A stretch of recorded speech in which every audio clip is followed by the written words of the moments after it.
All right, allegedly it's recorded. Well, ladies and gentlemen, welcome to Rac Chat. And with our host here, LawDog Ian McMurtry, and myself. And with me is the ever chatty Bubbles, who will be commenting on the fact that because she has no thumbs, her plans for world domination have not shown any fruition. But mostly, we're here to talk about Sam Robb, our good friend and top 3 employees of the year, the Golden Duck winner, Golden Wiffle Duck. The Golden Wiffle Duck winner of the year. Oh, you gonna make it? Are you still crying about that, Sam? I love the Wiffle Duck, but I guess I should love it even more because it weirded out my daughter. She's like, there are way too many holes in this thing. Oh, so what I'm hearing is your daughter needs a drop shipment of Wiffle Ducks. That would make her day. Really would. Well, I'm sure Jesse will get to printing. Oh, man. Folks, we'd like to introduce Sam Robb, who is both competent and slow, and has thus been hired on at Rac Press. In political circles, he's known as the most boring libertarian in the world. Yeah, there's a lot of us, too. They really are. Libertarians or boring libertarians? Yes, both of them. Okay. Ooh. So, Sam. That ain't my own shed. Good. Tell us about Sam Robb. I really am not. I am not that exciting of a guy. Grew up in White Your shirt says otherwise. This shirt was a gift from my friend Ben. Hey Ben, how you doing? If you're watching this, it is you can see it as a Star Wars print. He saw it and he said, I thought of you. So I've actually worn this to teach Sunday school. I teach 1st and 2nd grade boys Sunday school, and they love the Hawaiian shirts. Boring, he says. I'm a Sunday school teacher. I mean, I'm a boring libertarian. I went to school for metallurgical engineering, Carnegie Mellon. Went there on an ROTC scholarship. Spent 4 years in the Navy out in California. Hold on a second there, Sam. It says here in your bio that all your older brothers played football and you prefer the life of reading. Why is that? Yes. I would rather not be struck in the face and body by large, sweaty men. Then you turn around and join the Navy. What's the difference? Now, okay. Obviously, I was wondering what I was missing in that. Wait. Did you say ROTC scholarship? Yeah. So you were commissioned in the Navy? Yes, I was. So, I know. Basically, as a junior officer, I filled out paperwork and stood watch. And every once in a while, when I feel like, oh man, I really miss those days, I set my alarm, get up at 3:00 in the morning, put a brick around my neck, and then go stand and stare out the window for an hour, and that really clears it right up. Yeah. Well, I mean, it's a guy who didn't want to be tackled by large, sweaty men turns around and joins a service where the berthing smells like ass, balls, and feet. Oh my goodness, it did, yeah, at times. But on another small fact, I am the only member out of all my brothers. I'm the only member of my family that served in the military, and I am the only one that does not have a tattoo. I don't know how that happened, particularly in the Navy. I didn't think you were allowed to leave the Navy without a tattoo. I thought they issued you one of those. Oh, he's got one. He just can't see it. I just can't show it on national TV. No, it's got out of the Navy, came back to Pittsburgh, started doing software development. Got into on purpose. On purpose. Came back to Pittsburgh. Yes. Pittsburgh is a lovely city. It really is. I thought you said that you didn't want brain damage. Apparently, I picked some up in the Navy, and that was good enough for me. Okay. So no, I mean, obviously, family back here, friends back here, and Pittsburgh really is a pretty cool city. It's one of those things that, as you know, as I've gotten older, I'm like, did I really think that this place was boring? Because there honestly is a lot of cool stuff here. We've got, I go for walks down in the city all the time. Uh, Within like, I'd say about a 5 mile walk, I can pass 6 universities, and a place that builds moon robots. So yeah, there's some cool stuff going on here. Um, but came back to Pittsburgh, got into software development. Uh, Worked for a bunch of companies, including one called Lycos for a little bit. Those of you who are old enough might remember they were like one of the first web search engines. I worked for a company that got acquired by them. And then, Kids, ask your parents. yeah. And then started doing embedded systems development, which is very weird, but was very fun for me. Did embedded Linux, did Windows development tools for embedded Linux systems, and then got into doing file systems, which is another weird thing. I haven't understood a Kids, word you've said so far, but go ahead. see, this Those, is I those are love all this. English words.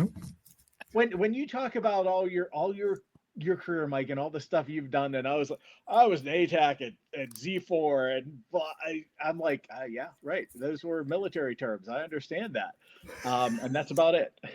So it's the same thing. That's about it, really. I'm went to started going to church regularly about 2000. Got saved, started working in my church, serving in my church.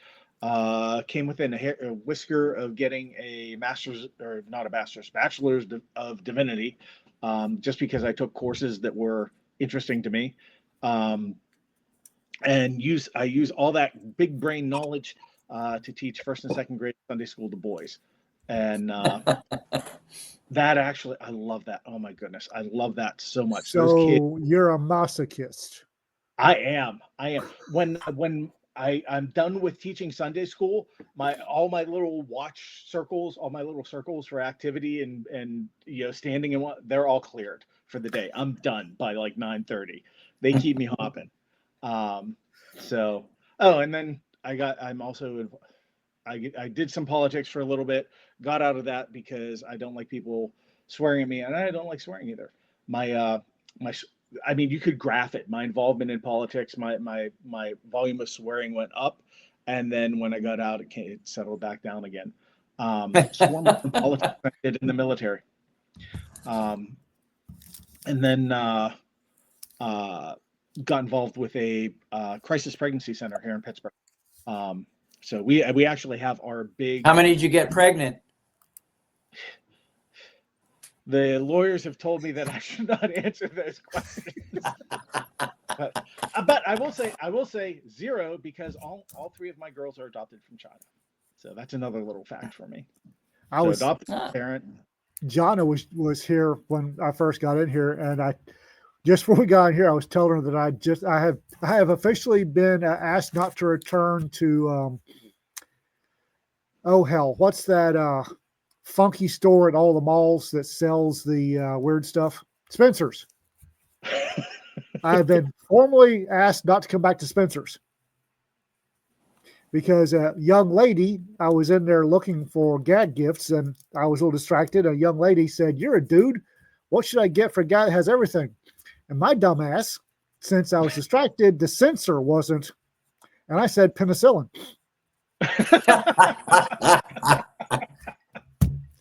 And I can't believe a manager at Spencer's would go, "Sir, that's inappropriate." That's entirely appropriate. Actually, it's brilliant. Yeah. Spencer's. Ugh. Oh my goodness. You see what y'all got in the walls? Damn.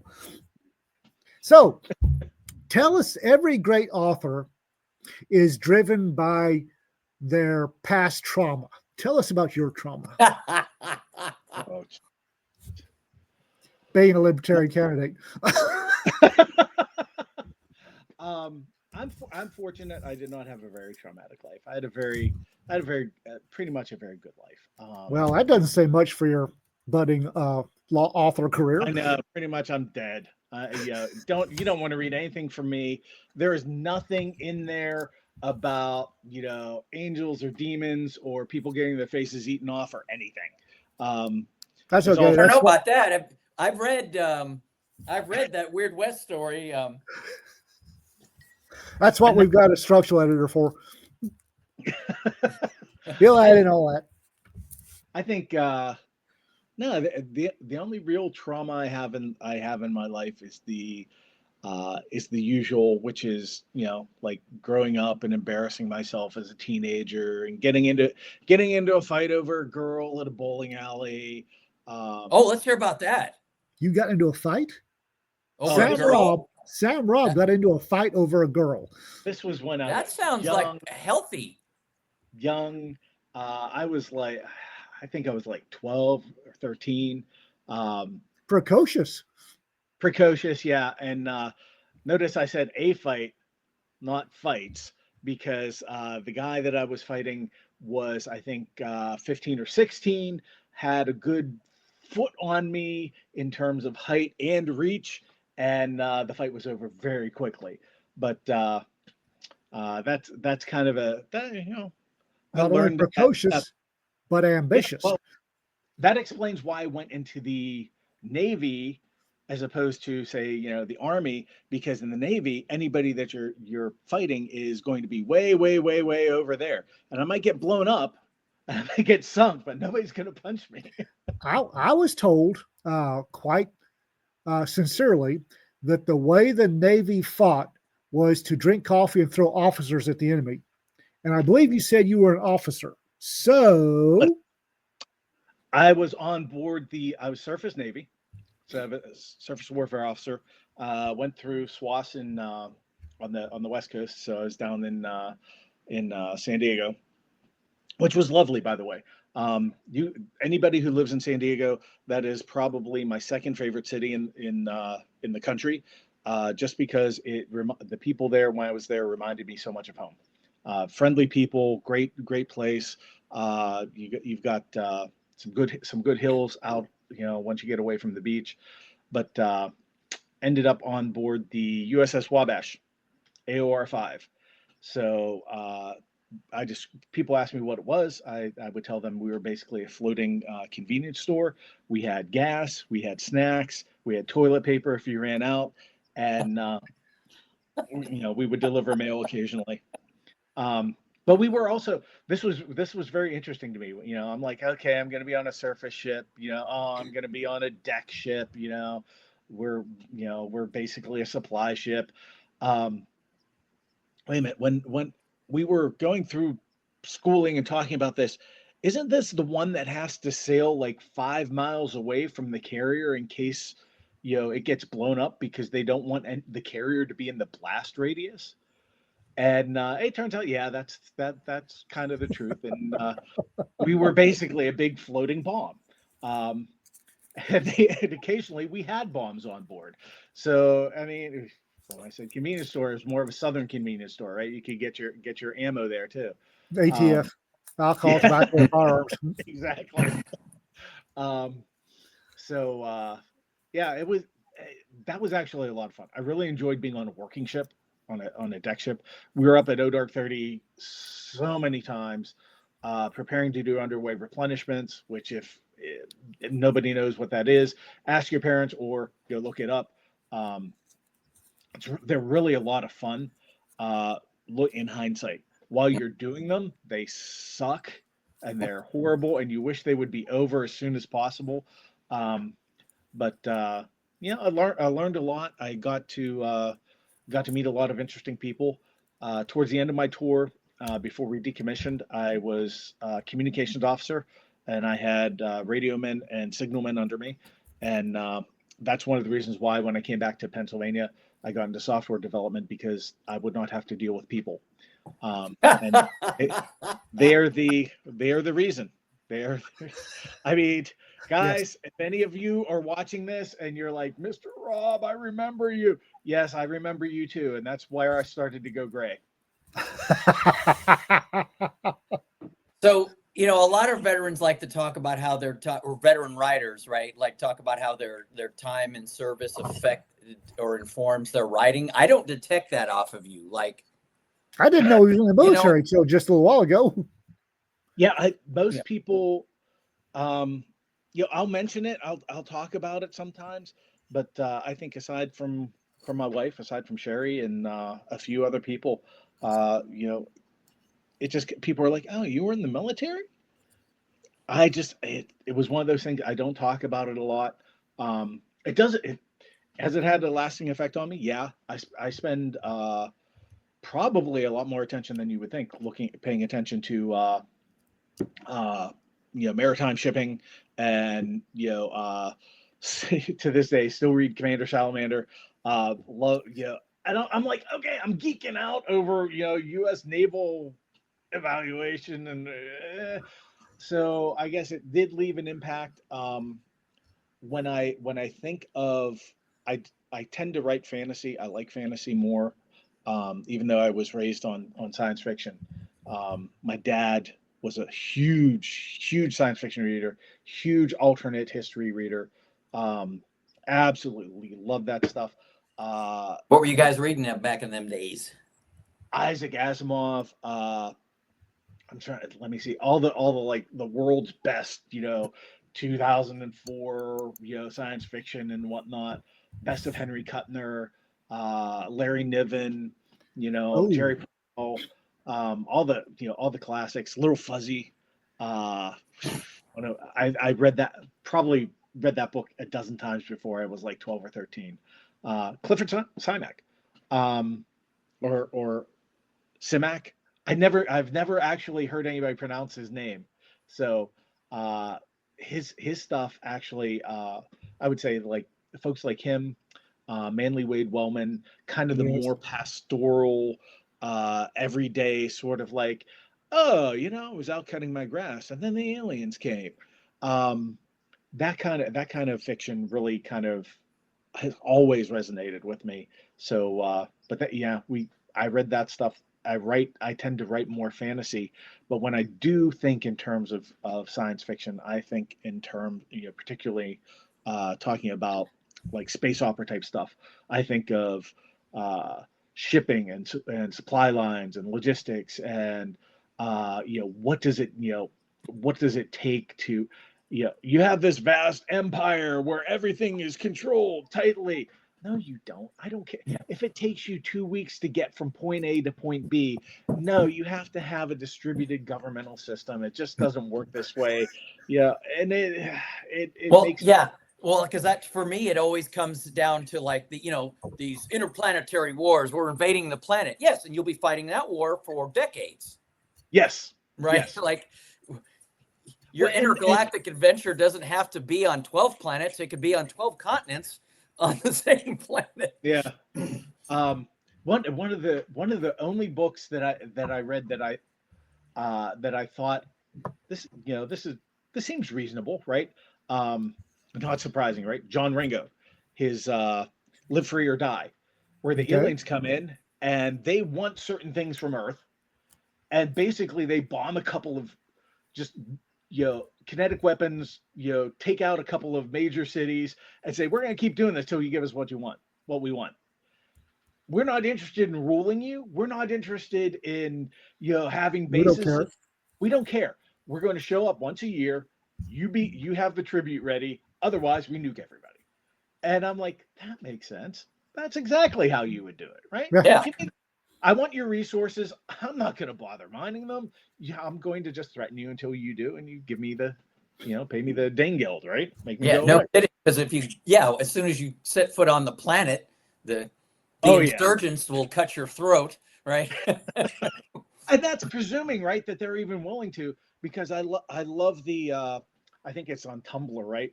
They've got the HFY. Humanity, freaking yeah. I'll be nice.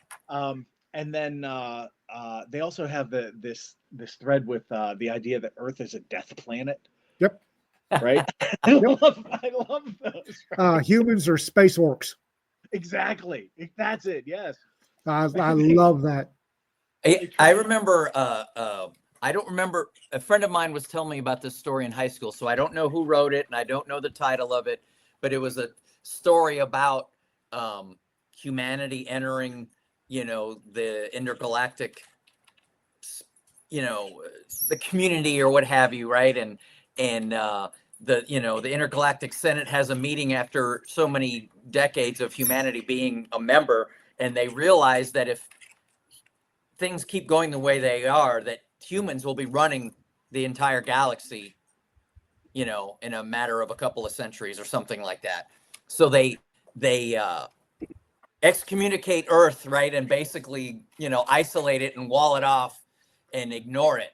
And then, like, centuries later, they're invaded by this alien species that is kicking the crap out of them. And someone in the Senate's like, the humans could fight pretty good. Why don't we call them? Right? So they reach out to planet Earth, right? And the humans go, yeah, we've been waiting for you to call us.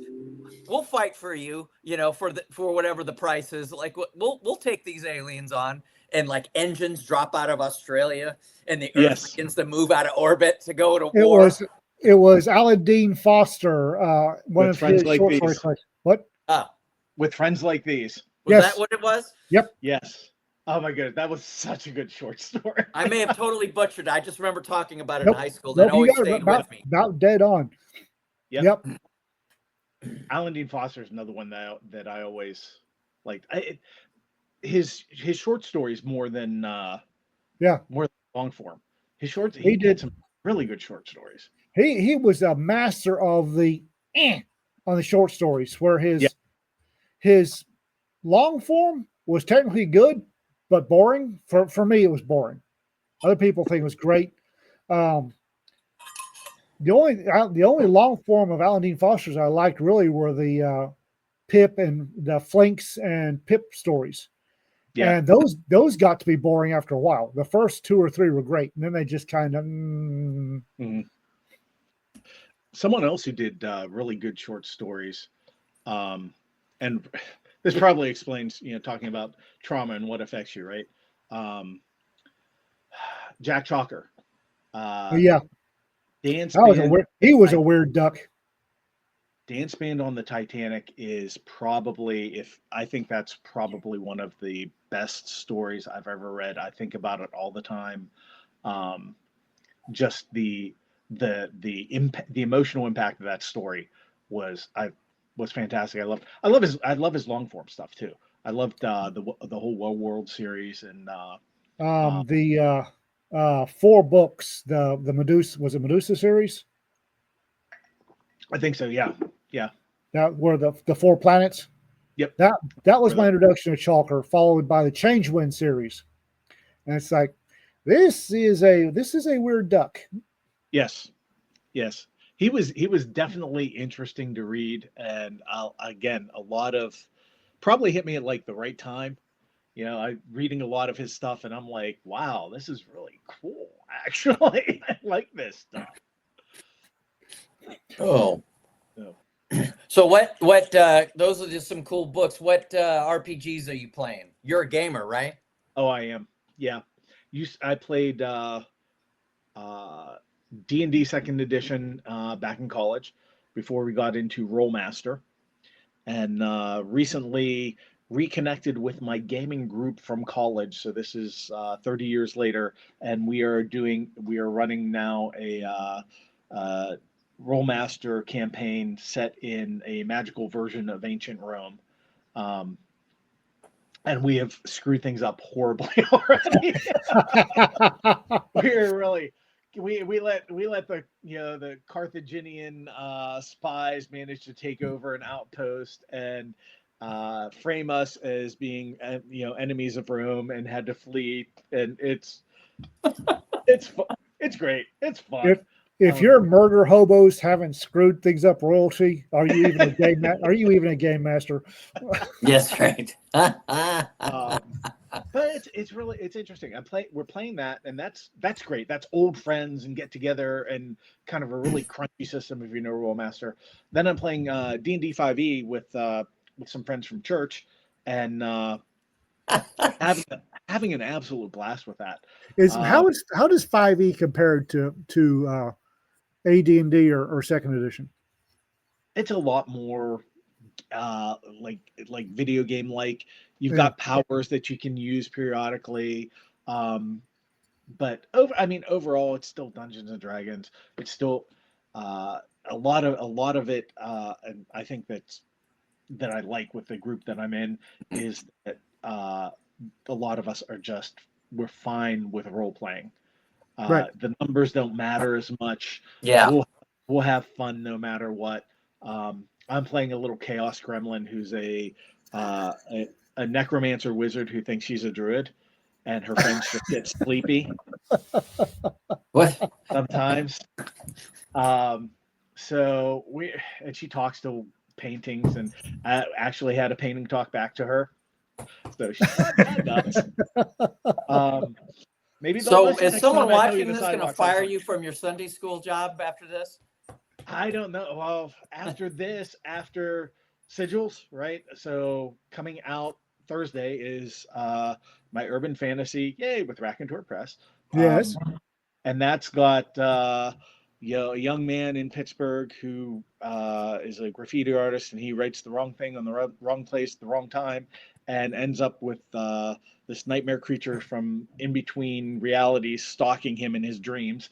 I'm not sure if that's going to get me kicked out, or if it's going to be. I've got another one that should be coming out from Canon Publishing next month or soon after, which is a much more, strangely enough, since I'm a Baptist, it's a much more Catholic fantasy, but that's also a kind of a future multiplanar version of a magical Rome, and but it focuses on a magus and a lawman trying to hunt down a demon that was used to commit some murders.